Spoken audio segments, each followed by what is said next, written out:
Camaradas, bom dia, boa tarde, boa noite, depende do horário que vocês estão acessando. Esse é o podcast pseudo-intelectual socialista, revolucionário, blasfemador, treteiro e problematizador leviano, feito por um historiador boêmio e um cientista política ranzinza, ambos desocupados, cujo pano de fundo o mote principal é, na verdade, mandar todo mundo tomar no cu. Por quê? Porque sim, é o que a gente mais gosta de fazer. Olá, camaradas, mais uma vez aqui para mandar todo mundo tomar no cu, mas sem perder a ternura jamais. Esse podcast é geralmente dividido em 3 partes. A primeira parte trata de assuntos sobre a teoria socialista. A segunda parte costuma ser algo que está em voga na grande mídia e nos debates mais obscuros da internet. E a terceira parte é sobre o que a gente quiser falar e vai tomar no cu. Felipe, diz aí pros nossos, 6 ouvintes quais são os temas de hoje. Então, os temas de hoje são Previdência Social, Tabata, Batata, né, Amaral e Dunas Fichinhas. E a trilha sonora de hoje qual que é? Ratos de Porão. Por quê? Porque eu acho que Ratos representa bem um movimento de contracultura, de resistência. Porque a gente é tiozão roqueiro também, né? Convenhamos. E a indicação de leitura de hoje, que é relativa à primeira parte, que é sempre muito mais ligada à teoria socialista, e o tema de hoje é a Previdência Social. Eu gostaria de indicar para todo mundo é o Capital no século XXI de Piketty, que daqui a pouco a gente vai entrar em um pouquinho de detalhe também. E Felipe tem outra indicação, né? Que seria o Capital original mesmo, do Marx e Engels, né? Que o Engels terminou. E... bom, é isso. Primeiro vai tomar no cu pra hoje, pra quem que fica? Ah, cara, tem tantos, né? Tem tantos. Mas manda o primeiro aí. Acho... Tabata, não, né? Primeiro ela tava. Ela tem que ser. Já a gente vai falar sobre isso, né? Mas ela pagou pro boy, cara. Pagou pro boy R$24.000. Acompanha. Mas já a gente 23, vai entrar, eu acho, 23, né? Mas enfim. É. Mas beleza, então aí traz aí a primeira parte da Previdência Social pra gente aí, Felipe. Cara, a questão histórica da A Previdência. gente tem que pensar a Previdência Social como você teve como caixas, né?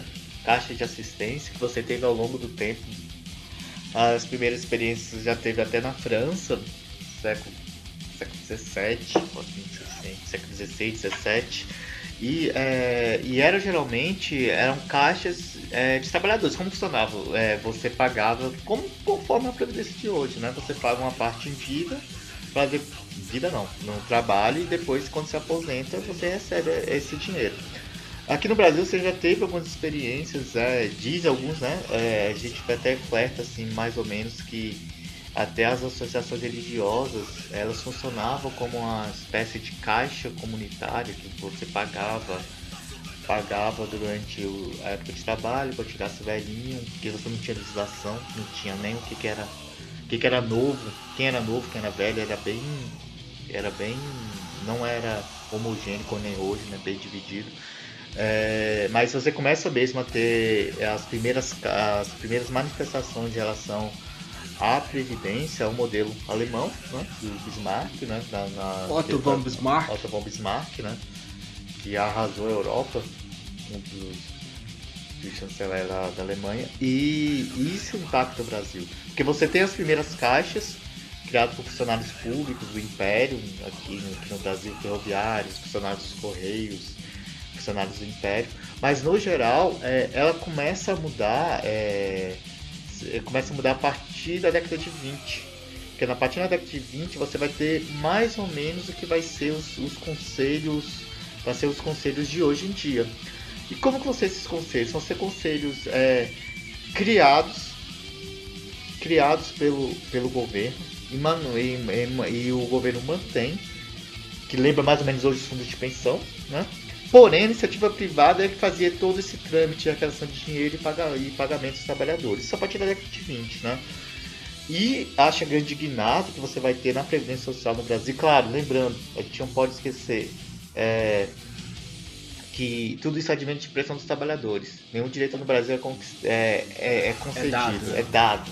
Isso advém da pressão dos trabalhadores. A gente tem uma greve geral de 1917, uma das pautas era esses caixas de assistência.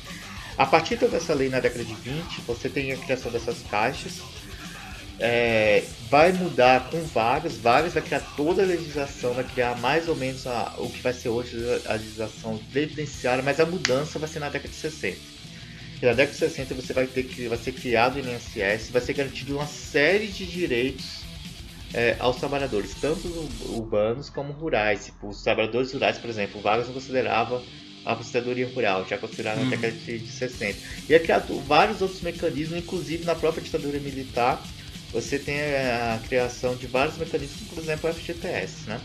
Então, assim, a história da Previdência no Brasil sempre vai ser um contraste, é uma luta entre o Estado e a iniciativa privada e, de outro lado, os trabalhadores, né? Sempre vai ser marcado por esse contraste entre essas duas frentes, essas duas camadas. Mas a década de 60, com a criação do INSS, vai ser, de fato, vai moldar que a Previdência Social nos dias de hoje. É interessante isso que você traz aí, Felipe, sobre essa concepção do o Estado e a iniciativa privada no mesmo lado, né? Que quando você vai conversar, por exemplo, com um reaça qualquer desse aí, cuzão, eles vão entender como se a iniciativa privada e o Estado fossem duas coisas completamente opostas, né? E aí a gente pode falar sobre a questão teórica depois que o Pulantzas e o Clausewitz trouxeram, né, lá para a década de 60, etc., sobre a concepção de Estado e o quanto o Estado, na verdade, ele é um Estado capitalista porque ele regula as relações econômicas do capitalismo, né? Então, independe de quem esteja no poder, porque ele tem uma autonomia, que é a teoria da autonomia do Estado, né? A autonomia relativa do Estado. Enfim, mas a gente entra nessa questão, né? Agora, falando especificamente sobre a Previdência, o Brasil hoje vem caminhando a passos largos, como a gente está vendo, a questão de um tipo de reforma de Previdência que a gente está vendo que já não deu certo. E o grande exemplo disso foi o Chile. E para traçar um paralelo, inclusive, como isso, né, o Chile foi um grande laboratório neoliberal na época em que a Previdência, como ela é hoje lá, foi estabelecida, né? E aqui a gente está sendo um laboratório de novo, com um novo tipo de ataque que não deixa de ser, sei lá, do mesmo tipo neoliberal também, né? Contrastando essa questão da regulação do próprio Estado e enfim, do capital privado, né? As duas forças que às vezes sim entram em conflito, mas que não necessariamente são divergentes a todo custo, né? Mas que em alguns aspectos a iniciativa privada quer diminuir a força do Estado justamente para que ela possa ganhar mais, ou então no caso do Brasil essa questão que a gente vem vendo, assim, das sonegações, né? Não só de patrimônio, mas também a questão do rentismo em si, e aí que entra a questão que a gente vê no Chile, que no Chile a Previdência parou de ser um fundo de contribuição no fundo comum dos trabalhadores, né, gerido pelo próprio Estado, e passou a ser um fundo de contribuição individual que as empresas privadas fazem essa gerência. E aí o que acontece? Essas empresas privadas, com o dinheiro do trabalhador, criam fundos privados dessas próprias empresas, né? E começam a fazer rentismo, né? Então, assim, eles ganham sobre isso, ganham sobre o dinheiro do trabalhador para depois devolver, teoricamente, um valor digno, né? Deveria ser, para os trabalhadores durante sua aposentadoria. Mas o que a gente vê é que eles recebem metade do salário mínimo hoje em dia no Chile. E isso tem gerado um grande problema, e a Michelle, a presidente do Chile, inclusive, já falou que isso é uma situação insustentável, né? Enfim. E o que me parece aqui no Brasil é que a gente vai caminhar pro mesmo não vai ser igual porque nunca é igual, é lógico, mas a gente vai caminhar mais ou menos para traçar o mesmo caminho. E eu acho que essa é a grande preocupação que a gente tem hoje, principalmente com a Previdência, né? Não só o fato de você trabalhar mais, etc. E a Previdência, ela não vem sozinha, né? Ela vem com a reforma trabalhista, ela vem com uma série de outros mecanismos que são, na verdade, hoje, no Brasil, consequências de uma hegemonia de ideologia, digamos assim, muito voltada à propriedade privada, principalmente, né? Você vê que hoje em dia o Friedman, ele é um dos grandes teóricos e ideólogos que estão por trás aí da administração do governo, não ele, é lógico, né? Só a ideologia do cara, né? Você vê, por exemplo, o próprio guru do governo, né? O Olavo, ele tem influência do Friedman. Se você for ver o plano de governo que o Bolsonaro fez durante a campanha, ele cita o Friedman. Então, assim, não é uma coisa que não é desvinculada. O próprio economista do Chile na época da Previdência, da nova Previdência, que eu não lembro o nome agora, mas só Chicago pesquisar. Boys, né? Ele era um dos Chicago Boys, e ele cita Friedman na época. Então você vê que tem uma grande influência de um pensador que inclusive influencia o proprietarianismo, né? Que é o vulgo anarcocapitalismo, né? Que é um nome ridículo, não tem nada a ver e já fica aí mais um vai tomar no cu aí pra quem acha que anarcocapitalismo é ideologia, qualquer coisa do tipo. Aliás, isso tem que ser desconstruído, né, Felipe? O capitalismo ele não é uma ideologia, né? Ele é um fenômeno histórico, é diferente. Não existe alguém que tenha ideologia capitalista. A ideologia, por exemplo, das relações econômicas dentro do capitalismo é liberal. Ela não é capitalista. Isso não existe. O capitalismo em si é um fenômeno histórico, não é? Fenômeno histórico porque que você tenta, e acho que é retirado por isso, justamente como fosse ideológico e criando a ideia de ideologia como mas apenas como algo subjetivo, né? Deixa lá em cima enquanto despreza toda a parte histórica da criação do capitalismo. Então, o capitalismo tem fases, tem avanços e para chegar ao que foi hoje teve que passar por tudo, enfrentar a burguesia, enfrentar os burros, né, na Idade Média, mas você tem a materialidade, né? É como Exato. se não é. As pessoas não acham que é material o capitalismo, né? É como se tivesse uma coisa lá em cima, nas nuvens, no céu. Que é apenas uma troca estabelecida por livre iniciativa, né? Enfim, que é parte da ideologia burguesa. Quando a burguesia ascendeu ao poder, né? E ela só ascendeu ao poder justamente por essa questão material, né? Porque ela tinha como pagar exércitos, por exemplo, de mercenários para derrotar a aristocracia na época. Que não foi uma simples disputa ideológica em que um venceu o outro, né? Foi uma guerra de interesses, de acumulação de capital, de você ter mais poder do que as aristocracias justamente por essa questão material, né? Exatamente, o que me preocupa é essa naturalização. É como se fosse colocado como capital do liberalismo, é colocado como uma coisa natural. Não é. Como se fosse uma coisa teocrática, assim, teológica, né? Exatamente. Se antes era Veio Deus, do nada e tá certo e correto, é. que é o que as pessoas põem hoje, né? Como era na época também das próprias aristocracias. Por que esse cara é o rei? Porque Deus mandou. Deus Como assim mandou Deus mandou? o sangue, porque meu pai era nobre, meu pai, meu avô. O que na prática isso também é meio que discorria, né? Não era só uma questão, tipo assim, o enviado por Deus, na verdade, era mais o que ele fazia, né? Você veio, por exemplo, o de Bruce na Escócia, né? Quando ele enfrenta a aristocracia para se tornar um novo rei, inclusive ele se torna um novo rei porque ele é um líder militar, estrategista dos escoceses, né? Em resposta à opressão da Grã-Bretanha na época, né? Então não era só, tipo assim, ele é o escolhido de Deus. Foi muito mais além, né? Apesar de que, é claro, a partir disso o povo escocês o viu dessa forma, né?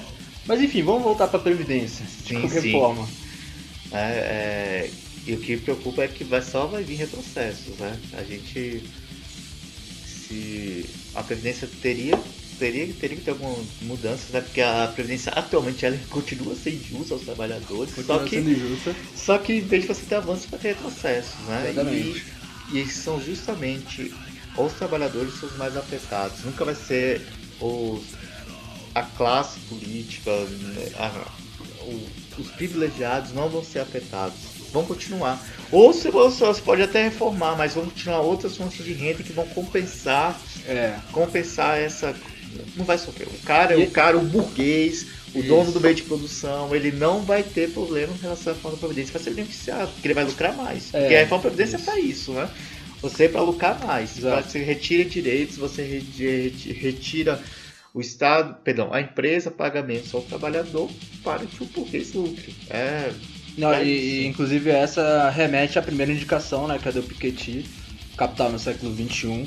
E a principal teoria dele é que a tributação como ela é feita hoje, o estudo dele foi em relação aos principais países da Europa, né, mas que, como ele diz no prefácio do livro, que pode ser vista de forma residual. Sua teoria pode ser vista de forma residual e ele esperava que outras pessoas fizessem o mesmo tipo de pesquisa em outros países, como por exemplo na América Latina. E que até teve alguns estudos, mas que eu não vi nenhuma grande resposta, sei lá, em relação a isso aqui no Brasil, né? Tanto a resposta de quem estava escrevendo isso, eventualmente, alguém deve ter escrito, né? Como uma repercussão da própria sociedade, né? Mas enfim, a teoria dele é que a tributação desses países continua sendo regressiva porque ela é progressiva na base e regressiva na ponta. Isso significa que, por mais que você tenha alguns aspectos da tributação que sejam teoricamente progressistas, existem outros aspectos que elas são regressivas. Ou seja, o cara que está lá na ponta, a grande elite, não paga o suficiente, apesar de receber o suficiente da tributação das classes mais baixas. Isso é, quando tem a tributação e quando não tem, que é o que acontece, por exemplo, em alguns lugares já tem a tributação de grandes riquezas, ou então do espaço aéreo, que só quem usa espaço aéreo é rico, né, por motivos óbvios. E aqui no Brasil, por exemplo, não tem. Ou então, proporcionalmente. Por exemplo, em relação à tributação do estudo no Brasil, né, da área estudantil, principalmente da educação superior, existe sim, tem um estudo que mostra, do Waltenberg, ele fala sobre isso, ele é um economista, né, e ele é a favor da gratuidade na educação superior no Brasil. E aí ele cita um estudo, que eu confesso que eu não recordo agora o nome das pessoas que fizeram esse estudo, que mostra que existe uma liquidez de 10% na tributação vindo das classes mais abastadas, né, das classes ricas. E, ao mesmo tempo, existe uma sobre-representação na educação superior, que é justamente quem não precisa de gratuidade está lá em peso, né, proporcionalmente muito mais do que as classes mais baixas. E eu acho que todo mundo percebe isso, né? Mesmo, não, porque tem cotas, porque a universidade é diversa, etc. Ela é diversa, mas não quanto ela deveria ser, ou poderia ser. Por mais que você tenha tido políticas públicas, ela continua sendo espaço para poucos. Exatamente. Ela continua tendo todas as universidades do país, do Brasil, continuam tendo pelo menos 50%, um pouco mais de 50% de sobre-representação, ou seja, pessoas brancas, de classes médias e ricas, principalmente, ainda continuam sendo a grande maioria de todas as universidades.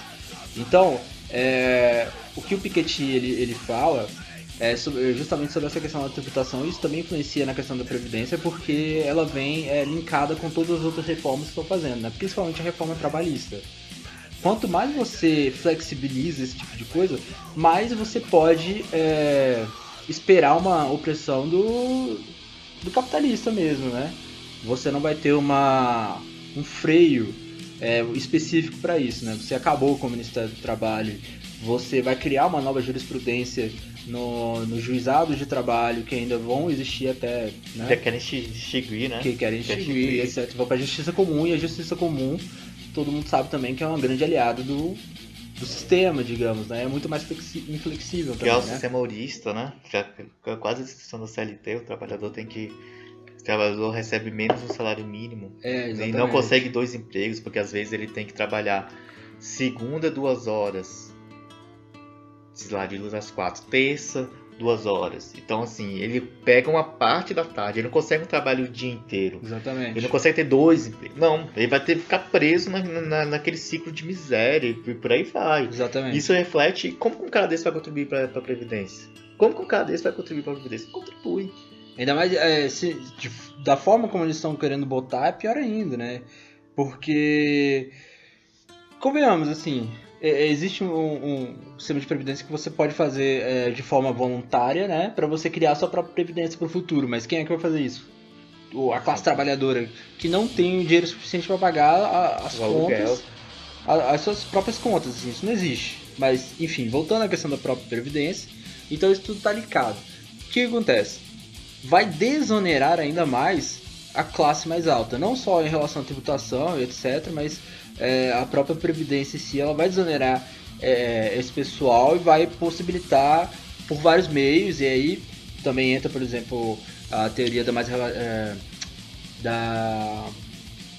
mais-valia relativa do David Harvey e outros, né, que também falam sobre isso, mas enfim, o David Harvey é o grande expoente sobre isso. E que, caralho, ele já tomou um marxista, né? Só tô citando marxista, enfim. Que bom. Tomar no cu. O terceiro tomar no cu vai pro Felipe. E aí, o quanto isso pode ser aplicável, justamente porque as outras formas digamos assim, que não deixa de ser de controle do próprio Estado sobre a sociedade, inclusive sobre os mais ricos, dependendo, até porque as contradições aparecem pela luta de classes, né? Não por um tipo de tutor esclarecido, alguma coisa do tipo, mas pela luta de classes. pode fazer com que é o que eles querem, né? E que é o que o governo atual defende, porque é peão, né? É fantoche das elites do país, é justamente procurar acumular ainda mais capital, né? E a partir de diversos tipos de diversas formas de exploração da classe trabalhadora, né? Então entra não só essa questão do Piketty, mas também a questão da mais-valia relativa, né? David Harvey, etc. Que aí já fica outra indicação de leitura. E aí, Felipe, também entra a questão da incrível Tabata de Amaral, que na verdade não passa de uma liberal, meio fascistinha até, dependendo, né? Sim. Mascarada. Cara, Que ela se formou com a Fundação Lehman, todo mundo sabe agora, ninguém sabia antes e ficou sabendo agora, né? Só quem sabia, na real, é quem tá por dentro mesmo, né? Das histórias de cada um, enfim, do que essa questão. Por que ela estava por ali, né? E por que ela foi patrocinada, por que até a durante campanha as eleições, dela, né? Porque a campanha dela foi. E é impressionante, assim, porque quando aquele discurso do MEC, né? Não no MEC, no Congresso, que foi o contra o ministro. O ministro, né? Nem foi o Atrabe, foi o antigo, né? Que era o colombiano. Era o colombiano, né? Que era um filho da puta, inclusive. O cara fazia ódio à aristocracia, era um absurdo isso. Ele foi lá no INEP, foi dar uma palestra no INEP, alguma coisa assim, se apresentar, e o cara disse assim que uma das grandes coisas que o Brasil devia à aristocracia era porque ela entrou, ao contrário da maioria dos países colonizados, né? Ela entrou no mundo como um país livre, porque ela era uma aristocracia. Você acredita nisso? Cara, é um absurdo e contrassenso, né? A América Latina está toda errada por ter se adotado repúblicas e o Brasil por ter sido império, ter tirado a aristocracia, ter tirado a nobreza tupiniquim. Segundo ele, o Brasil foi respeitado no mundo por causa disso. Velho, que absurdo. Aí você cria até, que é outro assunto, o mito do Dom Pedro, enfim. Exatamente. Dom Pedro II. Mas pra mim o Dom Pedro é que nem aquele bicho lá da novela da Globo lá. Sabe aquele... Qual? Com o Marcos Pasquim, que ele saía, ele comia todo mundo na novela, sabe? Esse é o pai, né? O filho era mais... Era mais tranquilo. Mais tranquilo, comedido, né? É o que era o poliglota, que viajava pelo mundo inteiro, que trouxe múmia, papapá, enfim. Mas voltando à questão da Tabata, aquele discurso... Aí você vê como como é que de fato funciona as esquerdas, acho que a percepção de como funcionam as esquerdas no Brasil. Ficou encantada. Cara, ela fez o óbvio. Falou o óbvio. Ela não fez nada demais, não falou nada demais, não fez questionamento. Não, inclusive o que ela falou é extremamente liberal. Cadê os objetivos? Só faltou... É claro que você tem que ter objetivo, mas do jeito que ela falou, ela parecia que tava fazendo uma aula de introdução à administração. Então, só faltou pôr um gráfico assim, né? Missão da empresa, objetivos, se fuder, tomar no cu. Você vê que ela naturaliza, inclusive, tratar a educação como mercadoria. É isso, a partir daí você já começa a ver. Cara, e o capitalismo é isso, né? Transforma coisas que não eram para ser comercializadas em comercializadas. Educação, por exemplo, saúde. Acho que nada deveria ser comercializado, mas assim, esses pontos, você vive na sociedade do capital, esses pontos que não eram para ser comercializados, como por exemplo educação, você trata como uma mercadoria como qualquer outra. Trata como mercadoria, com a saúde também, você trata como, sei lá, esse copo que eu tô segurando. Que ninguém tá vendo, mas vendo. O celular, você trata como mercadoria. E assim, impressionante o discurso como cara, foi que nem gado. Ele falou. E assim que eu vi pós-modernos, né? Ficaram loucos. Nossa, que sensacional! Não sei o quê. Ridículo. E a gente falando, não, velho, é ridículo esse... Aí o que eles fazem? Não, você não é progressista. Vai tomar no seu... Um vai tomar no cu pros pós-modernos também, pra variar. Eu também, cara. Aí pode encampar aí que eu concordo.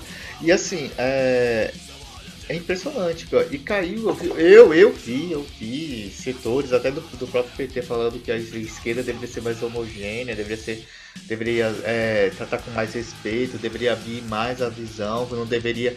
Era um movimento tático errado, movimento tático, isso que eu vi, errado você criticar, né? A Tabata, velho, assim, é impressionante. E todo histórico. Como se tivesse tempo pra criticar também, né? Porque, ou você não tá criticando, pelo menos em teoria, né? Porque você quer criticar e como se fosse de fato uma tática de jogo de futebol, por exemplo, né? Não é isso. Você não pode fazer qualquer coisa que seja teoricamente uma alternativa àquilo que é pior, achando que você no futuro vai conseguir construir como se fosse um degrau. Isso não existe, a gente já viu que isso não existe. Entendeu? E tipo, você pegar uma parte daquilo que você considera como progressista e achar que isso está fazendo um bem social, isso também não é verdade. É retrocesso, você legitima o retrocesso. Você fala, tá vendo? Ele tá fazendo, ela é uma pessoa progressista, tá lá. Mas mais que isso, assim, no caso da Tabata, com certeza é um retrocesso. Ela em si ela tem um pensamento de retrocesso, né? Mas assim, são vários caminhos. Você tem o caminho, por exemplo, do neofascismo, você tem um caminho mais conservador que não necessariamente é o neofascismo, você tem um caminho liberal, você tem um caminho reformista, você tem um caminho revolucionário. Dentro do revolucionário você tem um caminho marxista, que pode ser, desde, sei lá, o sandinismo, o maoísmo, até o leninismo, etc. Assim como você tem várias ramificações dentro do anarquismo também, por aí vai. Então, assim, são várias correntes em que não necessariamente elas são diluídas no mesmo caminho, como se elas fossem sempre uma alternativa. Por exemplo, para ficar mais claro, Fernanda Lima não é uma alternativa ao feminismo. Porque ela alcança todo mundo, não sei o que, mas o que ela tá falando? Ela tá falando sobre mulheres que mantêm relações econômicas estruturais e relações sociais estruturais de opressão, que são típicas da estrutura do capitalismo e do processo histórico da humanidade de forma geral. Então, é porque uma CEO, não sei lá onde, é muito bom. Não é bom. Outras mulheres vão continuar sendo exploradas, assim como a Beyoncé, né? Fez lá no Sri Lanka. Eu tava pensando justamente nesse exemplo, lá no Sri Lanka. Ela tá explorando mulheres lá também. Ela paga $2 a mais. Foda-se, continua sendo abaixo, porque ela vai lucrar com aquilo. Ela vai fazer uma calça de bosta lá na puta que pariu pra lucrar nos Estados Unidos, porque pagando mulheres pra fazer lá também. Não é assim que legitima toda a exploração. E isso que eu acho que é isso que nós vivemos, né? Eu não sei se é falta de trabalho de base. Com certeza também. E ter o avanço desse pós-modernismo, que é basicamente a ideia da representatividade. O que veio à cabeça é o exemplo da Beyoncé, sabe?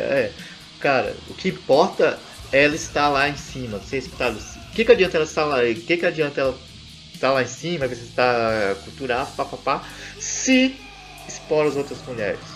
Se explora, né?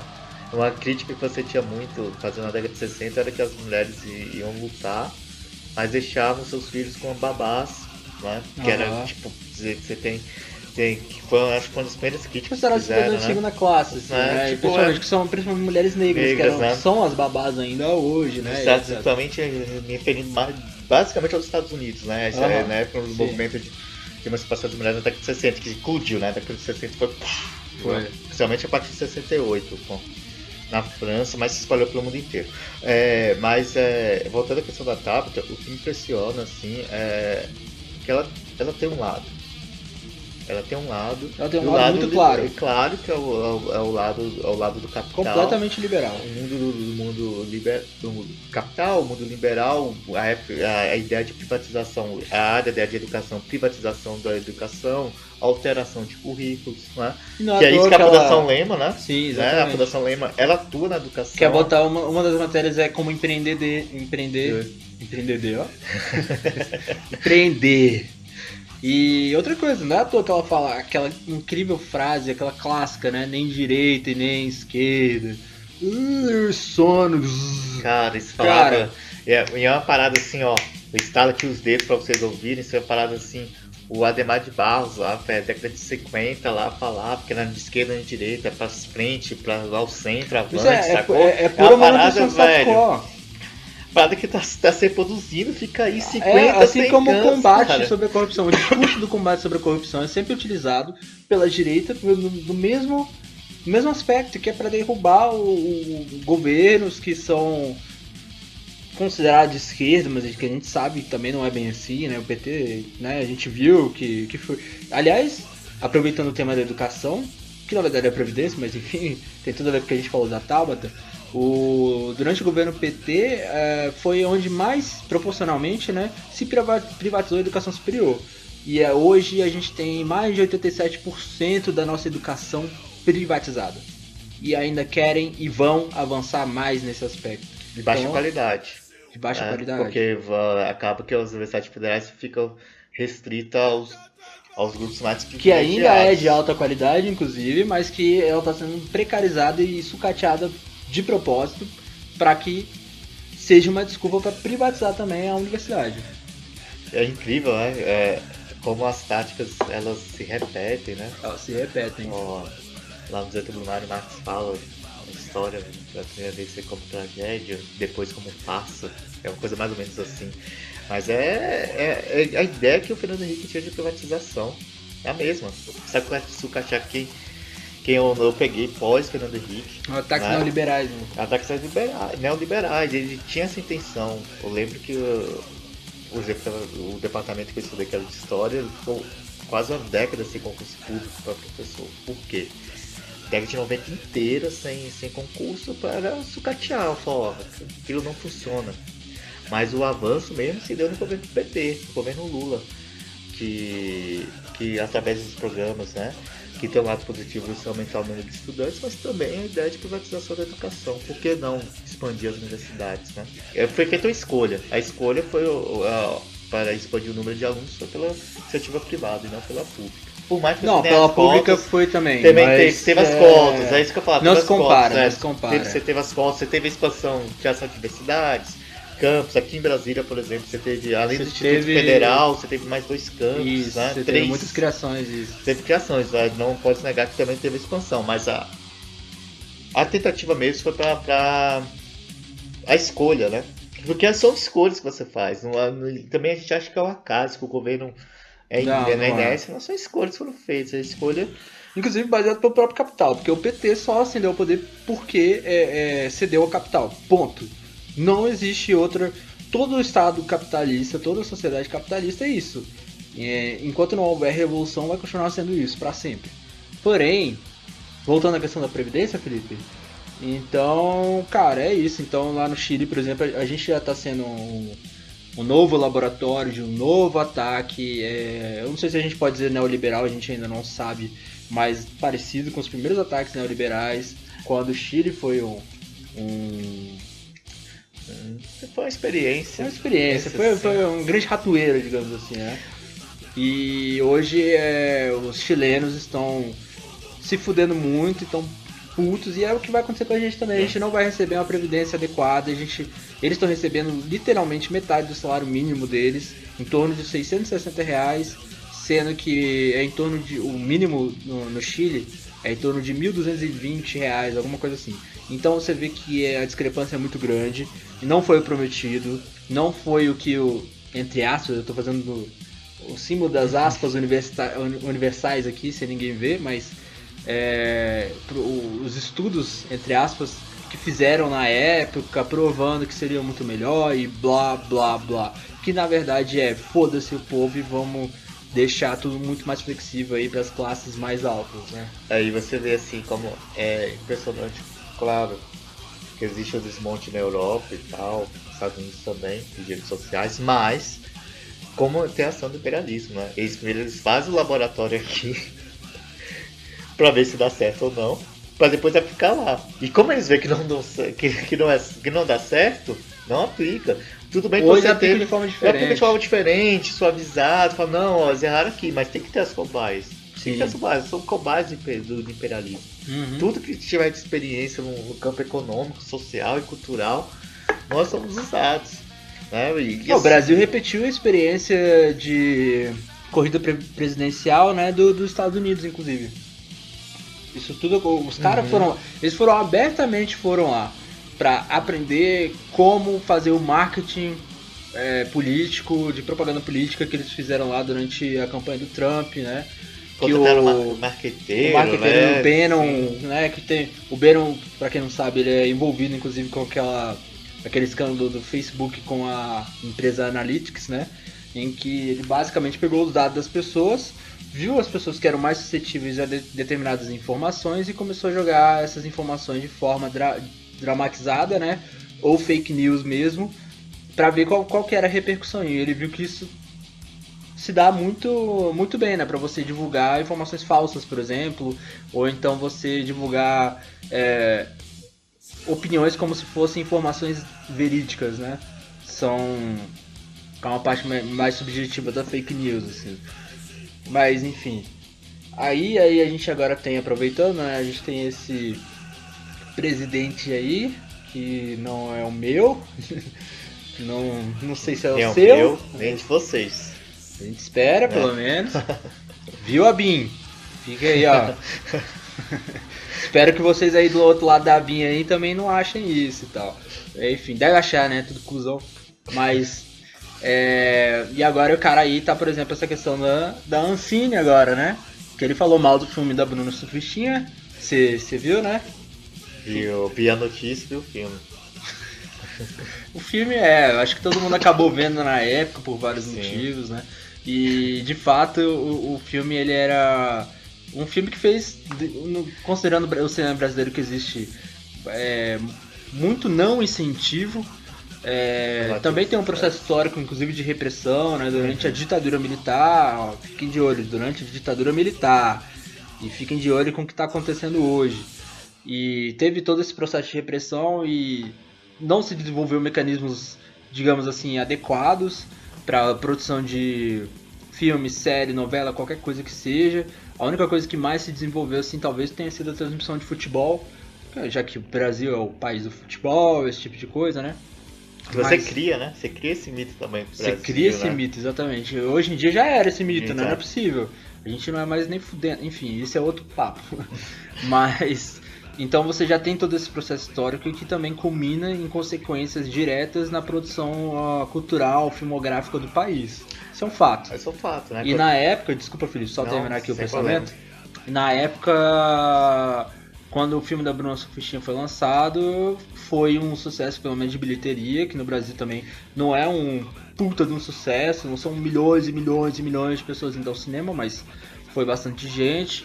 O pessoal da produção do filme também, né, respondendo ao Bolsonaro, né, disse que empregou mais de 250 pessoas, né, que fez não sei quanto dinheiro, trouxe um tema sério, a exposição do público e etc, etc. O que é verdade em determinados aspectos, né, mas é claro que você poderia ter abordado esse tema de uma forma muito mais crítica e madura, etc, mas enfim... O ponto é que agora o cara falou que tem que ter filtro na Ancine ou não ter Ancine, sabe? Então eu queria lembrar, Felipe, só pra terminar minha fala aqui, que a ditadura no Brasil em 64, ela não começou sendo uma puta de uma ditadura com todas as leis e todas as regras impostas desde o começo. Ela foi ganhando espaço, porque por mais que seja uma ditadura, ela também tem que ganhar espaço na sociedade, não só com os poderosos, legitimidade também com o povo. Ainda mais no Brasil, que foi uma ditadura cívico-militar, né? Para chegar até o AI-5, por exemplo, né? Que historicamente é considerado o grande ponto, né, da ditadura. E a gente não vai ser a mesma coisa, é claro, mas está encaminhando para o mesmo processo. Isso para mim é muito óbvio, já aconteceu outros tipos de censura, que primeiro foi, na minha opinião, um grande marco foram aqueles tanques na porta da ABC, na época ainda das eleições, né? E agora a censura do comercial do Banco do Brasil, que era um comercial pós-moderno de mercado, né, mas que, enfim, representa ainda um mecanismo de censura do governo do Bolsonaro. Agora, essa fala também é muito preocupante, né? E até onde vai, né, Felipe? Até onde isso é residual ou se dilui pelo resto dos mecanismos? É que eu tenho essa visão também da questão que hoje não se faz mais, apesar que a repressão vai ser um instrumento da ditadura. Qualquer ditadura, a repressão não existe. Não existe ditadura sem repressão. Não existe. Não existe. Porém, não se faz mais ditadura como antes. Não vai ser tanques. Não é a mesma coisa. Não vai ser tanques. Até pode ter um tanque, mas igual você citou no IBC, mas Vai ser uma ditadura baseada basicamente no plano legal. O plano legal, jurídico, vai ser, ó, a gente está fazendo porque a lei permite fazer. Exatamente. Né? Eu vou É um cortar, plano de fundo, é né? um plano de fundo que vai legitimar isso. E aí você vê, por exemplo, a questão da censura da Ancine. Lembra, o que lembra? Lembra a questão do censor na ditadura. Do censor. Você vai pegar, você manda. Eu que imagino que vai ser um filme daqui a um tempo. Ó, manda um filme pra Ancine. O que a Ancine faz? A Ancine basicamente é a ideia da captação de dinheiro, né? Porque a Ancine, como uma agência reguladora, como as outras, a ANAC, a ANTT, é criado com a ideia de regular as relações entre Estado, sociedade e iniciativa privada. É como se fosse uma ideia de regulação mesmo, encontrar um meio termo entre esses entes, né? A gente parte da premissa que todos são isentos, que todos têm o mesmo poder, que não é verdade. Não é verdade. Na ideia... Isso é um processo de construção totalmente diferente e contraditório. Exatamente, vão lados opostos. Mas a ideia é que a Ancine... que a Ancine faz? Então, basicamente, capta o dinheiro. Ela capta dinheiro pro filme. Não é um produto filme. Inclusive, existe o financiamento privado, né? Que é de interesse, por exemplo, das redes Globos, que praticamente financiam tudo. Tudo aqui vai ser. Porque é monopólio. Assim como o Lehman também é um monopolista. E aí a gente tem que se perguntar que diabos ele quer. Ele disse recentemente que não era nem de esquerda nem de direita. Por quê? Porque ele sabe que o capital ele tá sempre migrando entre os partidos do momento. Que o partido, quando ele é institucional, ele tem que ser submetido ao capital necessariamente. Justamente pela questão que a gente botou antes da discussão do Clausewitz com o Polantzas, que a gente pode até fazer um podcast depois sobre isso, né? De que o capital ele é necessariamente capitalista porque regula as relações econômicas do capitalismo, né? Não interessa quem está no poder, ele tem que fazer isso, né? Isso, é só lembrar que caso o Boulos vença a eleição, vamos dizer, a próxima, ou o Haddad, se tiver... Não, vai estar o Lema apertando a mão. Pois independente de quem seja, vai estar apertando a mão do Lema. Vai. Independente de quem seja. A Tabata também, a Tabata também. Mas toda a questão da Cine, ela capta recursos. Ela não faz o filme. Ela não interfere na questão da produção do cinematográfico. E você, a partir do momento que fala, não, até o próprio desconhecimento para que serve a agência. Mas a ideia é, eu quero ter controle sobre a produção. Ter controle sobre a produção, lembra o censor da ditadura. Vai fazer o quê? Vai mandar a obra pro censor, o censor, não, ó, corta essa parte aqui que mostrou o peitinho. Corta essa parte aqui que falou de Deus. A ditadura corta não, essa parte... não, a ditadura não, a ditadura botava a galera transando e todo mundo pelado de propósito. As pornô chanchadas. Perdão, pornô chanchadas. Eu tô falando que aliás tinham filmes bons, esse é um bom tema também pro podcast depois. Eram filmes bons que iam muito além de sexo. Eu tô falando assim, que o que seria mais ou menos hoje, até porque essa indicação da Ancine, especificamente do público da Bruna Surfistinha, quer gostar um público. O público que sustenta o Bolsonaro. Que é o público que sustenta? O conservador evangélico. Aquelas tiazona que usa aquelas saionas, sabe? Cabelo preso, aqueles caras de terno no domingo. Você vê um cara de terno no domingo que acha que o problema indo pro culto, não, né? E que acha que o problema do mundo é puramente ético. Ponto. Exatamente. Então se você falar sobre moral, você é um cara ético. Independente se você, por exemplo, teve 4 esposas, sempre uma mais nova que a outra, né? Sendo que a última você conheceu no escritório de um colega seu e você requereu ela pro seu escritório, né? Enfim, sem intenção nenhuma. Eu não sei de que eu tô falando, é puramente hipotético essa. Mas assim, quer estabelecer isso e quer jogar com o público, quer firmar a base. Porque sabe que sustenta. E cara, é uma coisa muito doida. A gente volta à questão do governo, à questão das políticas públicas, como elas são. É que ao mesmo tempo que você tem esse público que sustenta, nem toda política que você vai fazer vai agradar, vai ser sustentada. Ah, como assim? O que você está falando? Você apoiar os evangélicos, você dar aos evangélicos tudo que eles querem, vai contra a economia, por exemplo. Vai ter setores da economia que vão reclamar, por exemplo, que não tem a ver com o evangelho. Mas esses barcos estão presos aí do Irã, que não tem combustível, não sei se você está sabendo, lá no Paraná. Do Irã, Do Irã, que eles não querem devido às sanções dos Estados Unidos. Ah, sim. Você vai ter uma briga dentro do próprio Estado. Por quê? Se o setor agronegócio, bancada do boi, milho, sei lá, que eles estão transportando pro Irã. E do próprio combustível. Do próprio combustível. Cara, e você vai falar o quê? Mas vai falar, não, a gente tá punindo o país muçulmano, isso, a gente tá com medo de fazer os Estados Unidos. Mas a própria base lá dele, que é uma das bases que sustenta, que é o agronegócio, vai estar brigando. Porque não é possível você reter, o negócio vai dar dinheiro pro país. Perdendo dinheiro, né? Não necessariamente o país, mas pra essa galera específica. Exatamente. Mas, infelizmente, no capitalismo, o dinheiro pra essa galera específica acaba, de fato, de forma residual também, né, se transformando em parte do PIB. O que não quer dizer, necessariamente, por exemplo, redistribuição de renda, enfim, para a população em geral.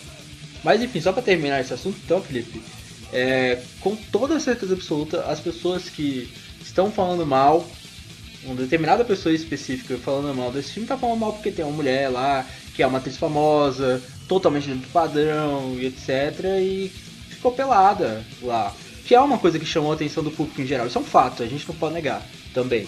Né? O apelo sexual de ver aquela atriz pelada naquela época, né, chama o público. E eu tenho certeza que essa pessoa que tá censurando agora bateu punheta. Tenho certeza, vendo esse filme. Certeza absoluta. E o que a Bruna Substituição se diferenciou? O que foi o uau? O que foi o... não, nem falo da questão estética. Ela tinha um blog que ela contava... eu tava falando da atriz. Da atriz, sim. Mas eu tava falando da Débora do filme. Seco, no caso, sim. Mas eu tô falando assim... o que fez explodir a Bruna Surfistinha? O que fez ela famosa? Foi esse blog. Esse blog, ela não identificava as pessoas. Ela contava os causos que tinha dos programas que ela fazia. Sabe? Que era na época que a internet ainda não tinha o mesmo tipo de interação que a gente conhece. Então e cara, isso explodiu. E provavelmente é uma galera que usava esse tipo de, sabe, contratava. A galera conservadora. Também, a galera conservadora que critica agora, mas com certeza tá lá e usufruindo da Constituição, fazer orgia, cara, tá chavecando lá, menor de idade lá no Facebook, por aí que já aconteceu esse escândalo aí, né? Não vamos falar de quem. Mas enfim, o ponto é esse, né? O ponto é um falso moralismo, né? Que determinadas pessoas têm e uma determinada específica tem, né? E eu aposto que ele bateu punheta, então um grandíssimo vai tomar no cu pra essa pessoa. Vai tomar no cu aí, e no geral mesmo, vai tomar no cu aí quem tá criticando essa galera. Todo mundo, né? Enfim, acho que é isso, né? Já deu os 3 assuntos aí. Então, voltando, a trilha sonora foi... Ratos de Porão. Ratos de Porão, por quê? Cara, porque ratos representa a contestação. A gente precisa contestar, senão... E é foda, Ratos de Porão lá fora é muito conhecido, aqui no Brasil é muito conhecido, mas não tem a visibilidade que tem lá fora. É uma banda fodíssima mesmo, as letras são muito boas, apesar de ter toda aquela treta, né, do João Gordo ser traidor, não sei o que, né, mas já foi, né, isso é mais coisa de criança mesmo, né, convenhamos. Acho que passou. E também, a galera cresceu, porque na adolescência é muito extremado. E também convenhamos que a escolha também foi porque nós somos tiozinhos do rock, né. Cara. Com certeza. E os livros? Os livros, os dois capitais, né? O Capital no século XXI do Piketty e o Capital do Marx, certo? E... Pode pôr o David também, né? O David Harvey, pode ser. E então fica aí a leitura, o Piketty, o Marx e o David Harvey. E pra fechar agora, então, o Vai Tomar no Cu a gente mandou pra quem? Vamos lá. Foi pra Tabata. Pra mim. Pra você. O que mais? Cara, deixa eu lembrar aqui. Esse último agora, do Bolsonaro, vamos falar logo, foda-se. Bolsonaro, pros conservadores moralistas. Os conservadores moralistas. Que estão criticando o time da Bruna. E acho que foi isso, né? Então é isso. Valeu, então o próximo podcast a gente já teve aí pelo menos umas 2 dicas. A Pona Chanchada, né? Pona Chanchada. Pona Chanchada é um bom tema, né? Bora assistir juntos? É isso aí, a gente decide em off aqui. Valeu, Felipe. Valeu.